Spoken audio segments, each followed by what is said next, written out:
하나님께서 오늘 우리에게 주시는 말씀은 구약 성경 중에 느헤미야 6장 15절에서 7장 4절까지의 말씀입니다. 느헤미야 6장 15절에서 7장 4절까지 말씀입니다. 구약 성경 734면에 있는데요. 이 계시의 말씀을 봉독할 때 살아계신 하나님의 음성을 들을 수 있기를 바랍니다. 성벽 역사가 52일 만인 엘룰월 25일에 끝남에 우리의 모든 대적과 주위에 있는 이방 족속들이 이를 듣고 다 두려워하여 크게 낙담하였으니 그들이 우리 하나님께서 이 역사를 이루신 것을 알미니라. 또한 그때에 유다의 귀족들이 여러 번 도비아에게 편지하였고 도비아의 편지도 그들에게 이르렀으니 도비아는 아라의 아들 스가냐의 사위가 되었고 도비아의 아들 여호하난도 베레게의 아들 무술람의 딸을 아내로 맞이하였으므로 유다에서 그와 동행한 자가 많음이라. 그들이 도비아의 선행을 내 앞에 말하고 또 내 말도 그에게 전하매 도비아가 내게 편지하여 나를 두렵게 하고자 하였느니라. 성벽이 건축됨에 문짝을 달고 문지기와 노래하는 자들과 레위 사람들을 세운 후에 내 아우 하나니와 영문의 관원 하나냐가 함께 예루살렘을 다스리게 하였는데 하나냐는 충성스러운 사람이요 하나님을 경외함이 무리 중에서 뛰어난 자라. 내가 그들에게 이르기를 해가 높이 뜨기 전에는 예루살렘 성문을 열지 말고 아직 파수할 때에 곧 문을 닫고 빗장을 지르며 또 예루살렘 주민이 각각 자기가 지키는 곳에서 파수하되 자기 집 맞은편을 지키게 하라 하였노니 그 성읍은 광대하고 그 주민은 적으며 가옥은 미처 건축하지 못하였음이니라. 아멘. 세상은 앞의 일을 미리 내다본 사람들에 의해서 발전이 됩니다. 언제나 역사의 주체자는 이 비전의 사람이었습니다. 비전의 사람은 수동적이질 않습니다. 능동적이죠. 또 과거에 묶여있지 않습니다. 그의 시선은 미래를 향합니다. 그래서 그 과거의 아픔과 상처, 이 현실의 위기와 어려움, 이 모든 것들을 인내하고 극복해 나가는 사람들이 바로 비전의 사람이죠. 최초로 비행기를 만든 라이트 형제, 원래 그들의 직업이 뭔지 아십니까? 이 사람은 무슨 항공역학을 전공한 이런 사람들 아니에요. 자전거포 주인이었습니다. 자전거 고치고 타이어에 바람 넣고 그런 사람들이었어요. 그러나 그들은 그것으로만 끝난 것이 아니라 앞을 내다보았습니다. 인류의 미래를 보았습니다. 그들은 그 비행을 시작하면서 수없이 많이 다쳤습니다. 온몸에 상처를 입었지만은 포기하지를 않았습니다. 어떻게 하면 인간이 새처럼 날 수 있는가? 그 한 가지 비전을 가지고 세계를 변화시킨 사람이 되었습니다. 그들이 최초로 만들어서 띄운 비행기 보고 싶으시면 시카고 산업박물관 가면은 있습니다. 그런 면에서 보면 이 느헤미야도 비전의 사람이었습니다. 그가 처음에 갔을 때 이 성은 다 무너져 있었어요. 그러나 그는 그 무너진 성 안에서 하나님의 새로운 예루살렘 성의 청사진을 보았습니다. 다른 사람들은 그저 지금 무너지고 불타버린 그런 성벽을 보면서 절망하고 모든 것을 그냥 포기하죠. 그러나 비전의 사람은 그 속에서 일으켜 주실 하나님의 성을 봅니다. 우리가 잘 아는 대로 그는 그 비전을 갖기까지 꽤 많은 도전을 받았습니다. 외부에서 지속적이고 악의적인 음모와 위협과 협박이 있었습니다. 그런데도 그 비전이 흔들리질 않았어요. 또 내부에서도 사회적 불의로 인한 심각한 갈등이 있었지만 그 갈등도 비전을 꺾지를 못했습니다. 오스왈드 샌더스는 비전은 낙관과 희망을 포함한다라 그랬어요. 그러니까 비전이 있는 사람은 이 앞으로의 미래를 낙관적으로 보고 희망을 갖습니다. 느헤미야가 이 말을 사실로 보여준 거예요. 그러니까 비관하고 있고 절망에 빠져 있는 사람들은요, 비전을 볼 수가 없습니다. 그 속에서 비전이 안 자라나요. 다 무너지고 소화된 그 벽돌 속에서 하나님의 성이라는 청사진을 보았던 느헤미야는 귀한 역사를 마침내 이루었습니다. 그래서 오늘 본문 6장 15절 이렇죠? 성벽 역사가 52일 만인 엘룰월 25일에 끝나매. 얼마나 이루고 싶은 일이었습니까? 이 성벽이 언제 무너졌냐면 142년 전에 무너졌습니다. 142년 전에 무너진 성벽을 52일 만에 세운 거죠. 어떻게 이렇게 빠른 시간 안에 세울 수 있었느냐, 이걸 의심하는 분들이 많아요. 그래서 그로부터 수백 년 뒤의 역사가인 유대인 이 요세푸스는 아니야, 이 성벽은 한 840일 정도 지어졌을 거야, 그렇게 추측을 하기도 했습니다. 하지만 느헤미야는 건축을 위한 모든 준비를 했습니다. 그리고 온 이 유다 백성들이 달려들었습니다. 그러면 52일 만에 왜 못하겠습니까? 이들은 건축을 도중에 중단한 적이 없어요. 마치 미식축구 선수들은 이 뒤로 패스를 안 하잖아요. 앞으로 전진만 한다고요.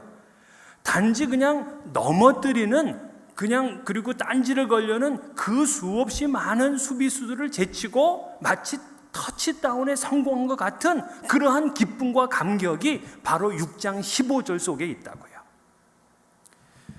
그러면 이제 느헤미야는 끝나야 됩니다. 왜? 느헤미야는 성벽을 건축하는 이야기잖아요. 그런데 느헤미야가 안 끝나요. 어디까지 가느냐? 여러분이 잘 아시는 대로 느헤미야 13장까지 갑니다. 그렇다면 오늘 본문은 느헤미야의 딱 중간이에요. 절반입니다.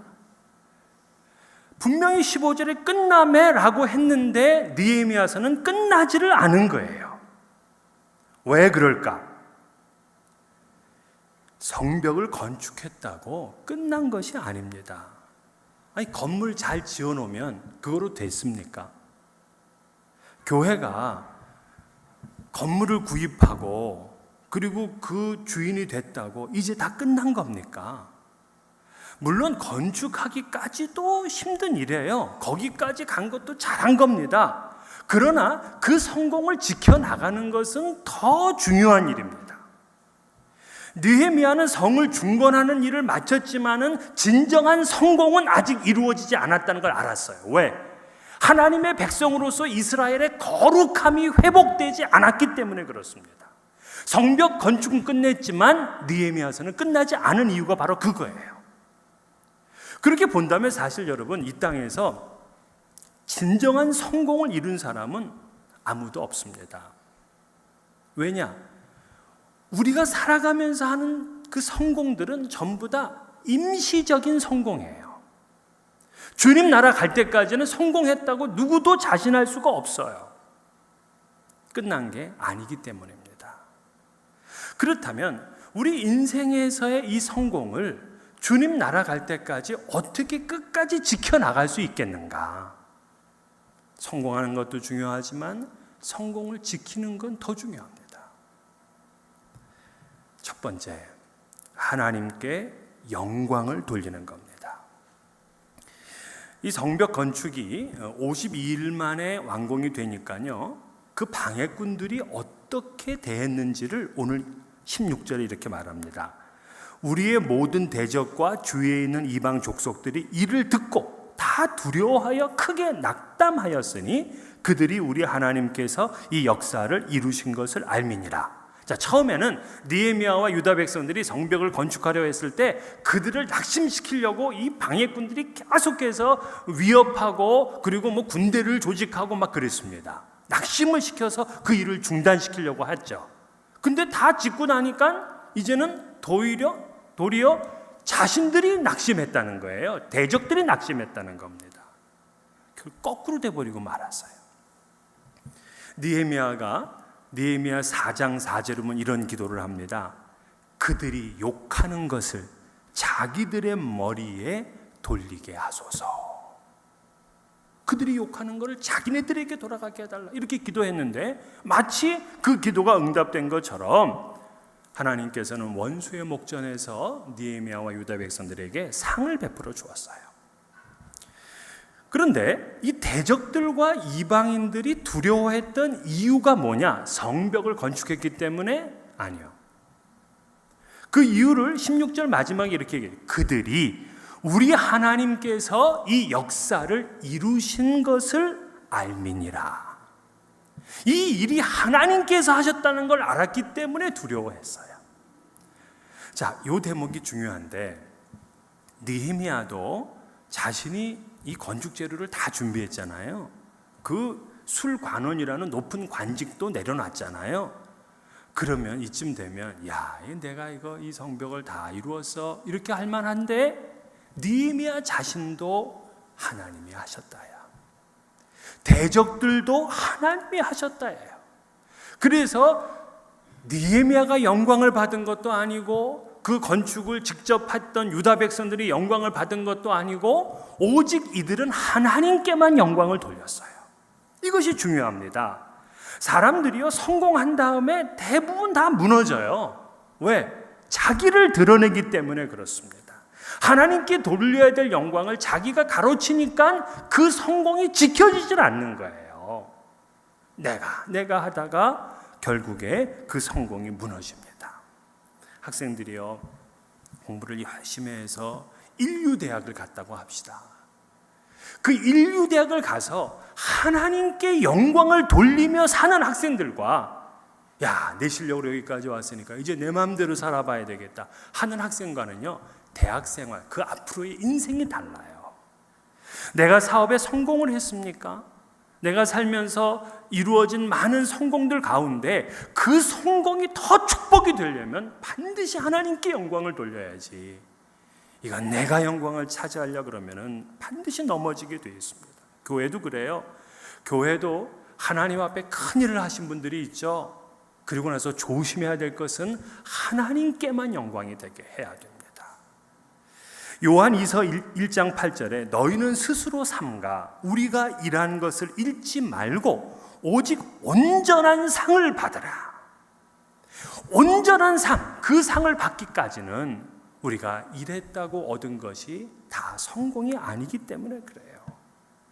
그래서 성공을 지키려면 모든 일을 이룬 다음에 그 영광을 하나님께 돌려야 됩니다. 사울 왕, 이 사울 왕은 처음에는 대단히 겸손했습니다. 상당히 신실했어요. 생명을 사랑하는 사람이었습니다. 그런데 그가 왕이 되고 나니까 순수함이 사라졌습니다. 하나님께 드려야 될 영광을 자기가 받고 자기를 위해서 기념비를 세우고요, 그리고 선지자가 해야 될 제사를 자신이 가로챘습니다. 결국 하나님께 버림을 받았어요. 하나님께 돌려야 될 영광을 내가 차지하려고 하면 하나님께 이렇게 버림을 받는 거예요. 그래서 저는 이 작전명을 뭐라고 부르냐면 사탄에 올려놓고 흔들기 작전이라고 불러요. 이 사탄이 잘 올려놓습니다. 올려놓고 난 다음에는 흔드는 거예요. 그래서 많은 사람들이 올라간 다음에 넘어지는 겁니다. 느헤미야는 왜 안 넘어졌습니까? 안 올라갔어요. 그는 자기가 영광을 가로채질 않았습니다. 그러니 이런 사람들은 흔들어 떨어질 염려가 없는 거죠. 영적인 일을 아무리 크게 위대하게 했다고 하더라도 마지막에 자기를 드러내면 끝입니다. 성공이 유지가 안 돼요. 두 번째, 어떻게 우리가 성공을 유지할 수 있겠는가 하면은 깨어 있어야 됩니다. 왜냐하면 우리가 사실 성공을 하면은 주변에서 우리를 시기하고 질투하는 사람이 많아요. 특별히 하나님의 교회에서 성공적인 일들을 하게 되면 누가 방해를 하게 되냐면 사탄이 가만히 안 있습니다. 그래서 사람들을 시험하고 유혹하고 넘어뜨리려고 하기 때문에 우리는 반드시 깨어 있어야 돼요. 오늘 본문에 보게 되면 이 성벽이 완공됐는데도 누가 등장하냐면 도비아가 등장합니다. 이 도비아는 편지 작전을 써가지고서 이 느헤미야를 끝까지 낙심시키게 만듭니다. 원래 도비아는 누구였느냐면 사마리아 총독이 당시에 산발랏이었습니다. 느헤미야는 유다 총독이고요. 그 산발랏의 고위 행정관이 도비아예요. 원래 이 사람은 유다 사람이 아닙니다. 원래 그 다른 이방 사람이죠. 그런데 이 사람은 느헤미야가 총독으로 부임하기 전까지 꽤 영향력을 행사한 사람이에요. 그래서 그는 유다 귀족들과 정략적인 결혼을 했습니다. 스가냐의 사위가 되었고요. 그리고 자기의 아들을 무슬람의 딸하고 결혼을 시켰는데 그 무슬람은 누구였냐면 성벽을 건축할 때 두 몫을 담당했던 제사장이었어요. 그러니까 제사장 가문과는 사돈이 됐고요. 귀족의 사위가 된 겁니다. 이처럼 결혼 관계로 묶어지니까는요, 이 제사장이나 귀족들이 자연스럽게 도비아 편에, 그래서 느헤미야를 찾아와서 이 도비아가 참 선한 일을 많이 했다, 우리를 많이 도와줬다, 자꾸 이 도비아를 띄웁니다. 그러면서 느헤미야의 경계심을 느슨하게 만들죠. 그리고는 또다시 도비아에게 찾아가서 느헤미야의 일거수일투족을 전부 다 보고합니다. 그가 어떤 일을 하고 있는지, 앞으로 어떤 계획이 있는지 그걸 전부 말해주는 거예요. 왜 그럴까? 아니, 유다 사람이잖아요. 자신들이 직접 이 성벽을 건축한 사람들이잖아요. 그런데도 왜 이런 짓을 하느냐? 그게 바로 정 때문입니다. 정. 이 정말 뭐 피는 물보다 진하다고 하잖아요. 그놈의 정 때문에 지금 이러한 하나님의 의로운 사업을 이루어내지를 못하고 있는 거예요. 대부분 많은 경우 정 때문에 넘어집니다. 이 유다 귀족들도 신앙보다는 그 고위 관리라는 그 도비아의 신분을 이용하고 싶었어요. 그러니까 결혼까지 한 거죠. 당시에는요, 이방인과 결혼하지 못하게 했습니다. 누가? 에스라가 먼저 왔거든요. 에스라가 먼저 와서 이 유다 백성들을 개혁을 일으키면서 이방 사람하고 결혼하지 말라 그랬는데도 도비아하고 혼인관계를 맺었어요. 왜? 실력이 있으니까, 세상적인 권세가 있으니까, 그 사람하고 결혼하면 뭔가 우리 집안에 보탬이 될 것 같으니까 이런 생각을 했다고요. 그래서 그들은 하나님의 나라와 의보다는 가족의 정이 먼저였습니다. 그것이 부정이냐 불이냐 이걸 따지기 전에 내 사위고 내 사돈이니까 하는 이런 마음이었다고요. 이들이 이렇게 활발하게 내통을 하게 된 것이 언제였느냐? 이게 17절에 나오는데 그때에 그랬어요. 그때는 바로 성벽 건축의 역사가 마친 때입니다. 즉 성벽은 완공되었지만 여전히 그들은 대적을 하려고 내통을 하고 있었어요. 그래서 깨어 있어야 되는 겁니다. 이 한국에서 입시 처리되잖아요. 그러면 대학교 그 입시 100일 기도를 부모님들이 하세요. 그래서 어느 날 가보면 우리 수험생 부모가 아니면 100일을 잘 기억을 못 한다고요. 근데 갑자기 새벽 기도 인원이 늘어있어. 100일이 된 겁니다. 이제 그러다가 100일 동안 열심히 나오고 시험 끝나자니 그 다음날 싹 빠져. 결혼을 위해서, 취직을 위해서, 사업을 위해서 열심히 기도해요. 금식도 합니다. 근데 성취하게 되면 그 순간 기도의 자리를 떠나요. 기도의 자리에서 떠나게 되면 시험에 드는 겁니다. 세상의 유혹에 빠지게 되는 거예요. 그래서 성공한 사람들은 늘 깨어 있어야 돼요. 사도 바울도 자신을 날마다 쳐서 복종시킨다 그랬어요. 제가 예능교회, 그러니까 연예인교회에 있었잖아요. 그래서 연예인들을 이제 자주 보게 됩니다. 근데 연예인들이 그 당시에 돈을 번 얘기를 들어보니까 상상을 초월하게 돈을 벌더라고요. 그러니까 지금부터 뭐 예를 들어 30년, 40년 전에는 그 연예인들이 뭐 어디 그런 밤무대 같은 데 나가가지고서 돈을 이렇게 받잖아요. 이 하루 일하고 버는 돈 가지고 웬만한 집 한 채를 살 수 있었다 그래요. 그러니까 집들이 그 당시에는 다 싸다고요. 그 돈이 비싸질 않았어요. 지금이야 이제 좀 힘들지만은. 그러니까 이걸 갖다가 몇 년 하고 뭐 10년 하면은 집을 뭐 며칠 사겠습니까? 어마어마하게 살 수 있지. 그러면 연예인들이 다 돈 잘 벌었나요? 아니야. 다 폐인이 돼요. 다는 아니지 뭐. 대부분 다 폐인이 됐습니다. 왜? 성공할 때에 깨어있지를 못했거든요. 그런데 그 연예인의 노후에 더 잘 되는 사람들이 있더라고요. 더 잘 돼. 이런 사람들은 자기의 그 번 돈 가지고 재테크를 하고 또 정말 멋진 사업들을 잘 해나가면서 그렇게 마무리를 하는 분들이 있습니다. 왜? 깨어있기 때문에 그래요. 여러분, 지금 성공을 했다고 끝난 게 아닙니다. 우리의 진정한 성공, 영원히 누릴 성공은 아직 오질 않았어요. 그래서 여러분, 오늘도 깨어 있어야 되고 내일도 깨어 있으셔야 합니다. 마지막 세 번째, 그 성공을 지키려면은 파수꾼을 세워야 됩니다. 성공을 지킬 파수꾼. 다시 말해서 사람을 잘 세워야 돼요. 느헤미야 7장 1절 2절을 보게 되면 성을 지키고 다스리는 사람을 임명하는 장면이 나옵니다. 성을 지킬 사람을 세워놓은 거예요. 그렇습니다. 성공을 계속해서 유지해 나가려면 사람을 잘 세워야 되는데 기업도 그렇고요, 나라도 그렇고 교회도 그렇고 사람을 잘 세워야 돼요. 그래야 그 성공과 부흥이 그 공동체 안에 임하게 되는 겁니다. 사람을 잘 못 세우면은 국가도 어려움을 당하더라고요. 그래서 느헤미야는 자기가 언제까지든 이 자리에 있을 수가 없어요. 총독의 직이 맞춰지게 되면 떠나야 됩니다. 그래서 그는 사람을 세우는 일을 한 거예요. 이 성공을 지킬 수 있는 파수꾼을 세운 겁니다. 그럼 이때 어떤 사람을 세워야 성공하느냐? 첫 번째는 하나님을 기업으로 삼은 사람을 세웠어요. 그게 무슨 말이냐면 7장 1절에 보니까 성벽이 건축됨에 문짝을 달고 문지기와 노래하는 자들과 레위 사람들을 세운 후에 그랬어요.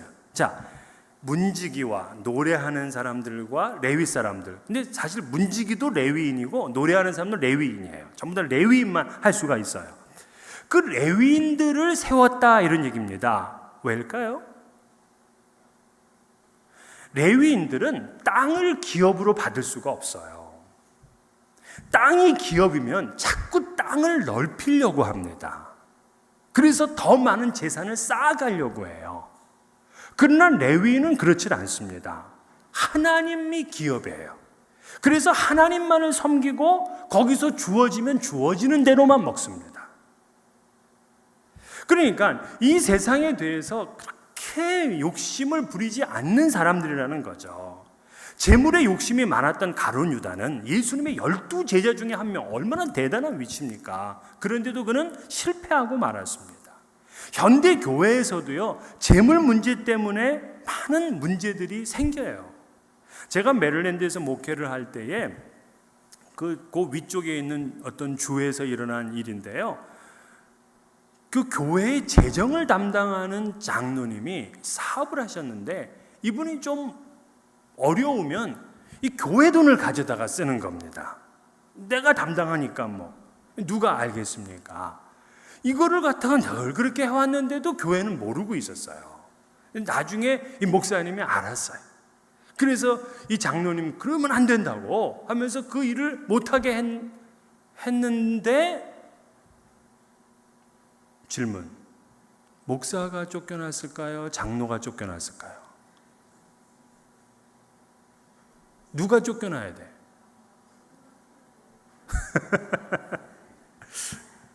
목사가 쫓겨났어요. 세상에 이런 일이 어디 있습니까?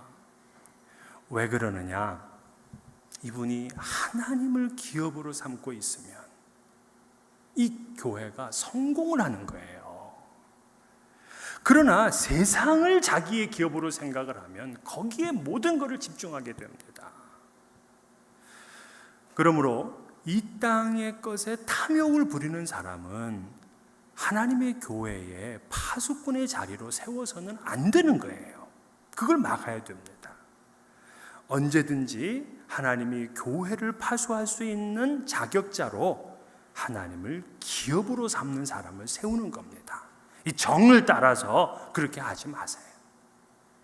두 번째는 누구를 세웠냐면 하나님의 사람을 세우는 사람을 세웠어요.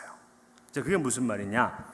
2절을 보니까 내 아우 하나냐와 영문의 관원 하나니와 하나냐가 함께 예루살렘을 다스리게 하였는데, 즉 이 예루살렘을 두 사람이 다스리게 했는데 하나는 느헤미야의 동생 하나니, 그리고 또 다른 사람은 하나냐예요. 그런데 이 하나니라는 사람은 별로 그렇게 큰 재주가 없었습니다. 하지만 지금 예루살렘 성벽이 무너져 있는 것을 보고서는 마음이 안타까웠어요. 성벽이 무너지니까 아무리 열심히 농사를 지어서 이 추수를 해놔도 이방 민족들이 와가지고 다 뺏어가는 겁니다. 그걸 보면서 너무나 마음이 아팠어요. 그러면 어떻게 해야 돼? 성벽을 짓고 그리고 나서 이방 대적을 막을 수 있는 군대를 만들고 이런 일을 해야 되잖아요. 근데 하나님은 그런 일을 할 인물이 못 돼요. 그런데 하나님가 할 수 있는 일이 뭐 있었냐면 자기 형에게 이것을 알려서 형을 움직일 수 있는 일을 한 거예요. 그래서 저 페르시아 땅까지 갑니다. 형을 만나러 갑니다. 그래서 형에게 이 예루살렘 형편을 알리고 형을 움직이는 역할을 한 거예요. 그래서 성벽을 건축할 힘은 자신이 없지만 성벽을 건축할 능력 있는 사람을 일으키는 그 일은 이 하나니가 할 수 있었습니다.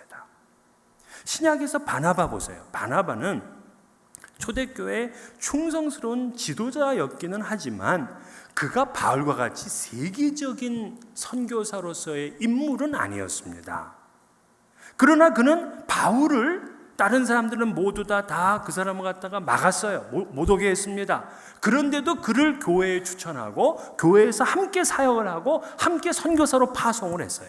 만에 하나 바나바라는 인물이 없었다면 정말 바울이라는 인물이 나올 수 있었을까? 그거는 불가능했을 겁니다. 바나바는 자신이 세계적인 선교사가 될 수는 없었지만 그런 사람을 세우는 일은 했다고요. 안드레가 자기의 형제 베드로를 예수님께로 인도합니다.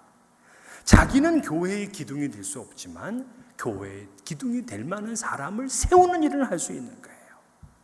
그래서 여러분, 성공을 지키려면 사람을 세우는 사람을 세우셔야 돼요. 그냥 나만 그 자리에 앉아가지고 뭐 명예와 권력을 다 누리겠다. 그거 안 돼요. 오늘날 기독교가 2000년 동안 이렇게 면면에 내려올 수 있었던 것은 뭐냐면 우리 신앙의 선배들이 사람을 세운 겁니다.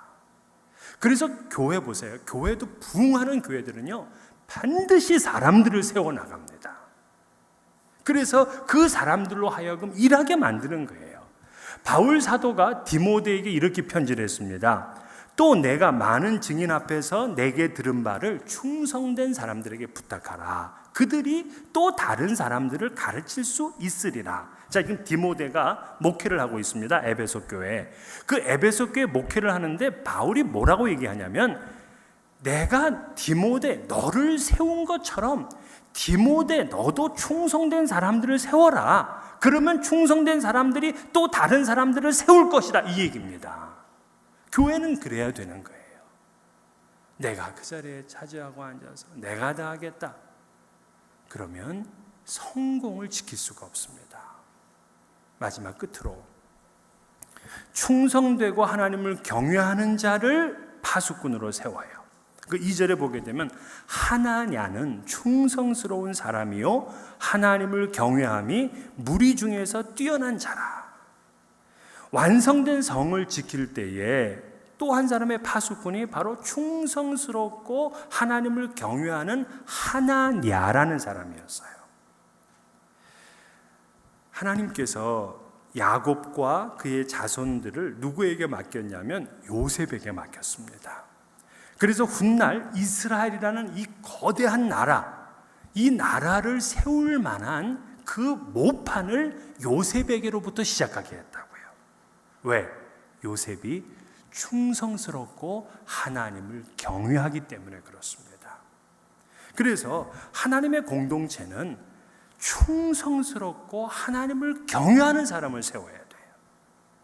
느헤미야가 하나냐를 세운 이유가 바로 그것이었습니다.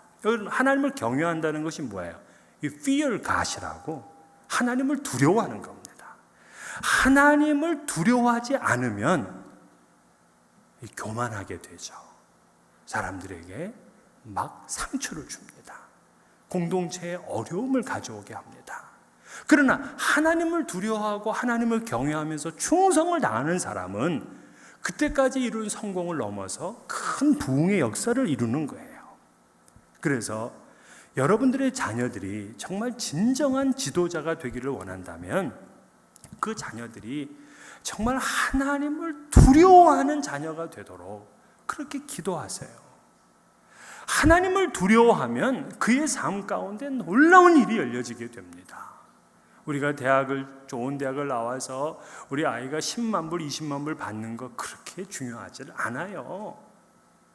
그렇게 받으면 뭘 하는 겁니까? 자기 잘 먹고 잘 사는 거겠죠.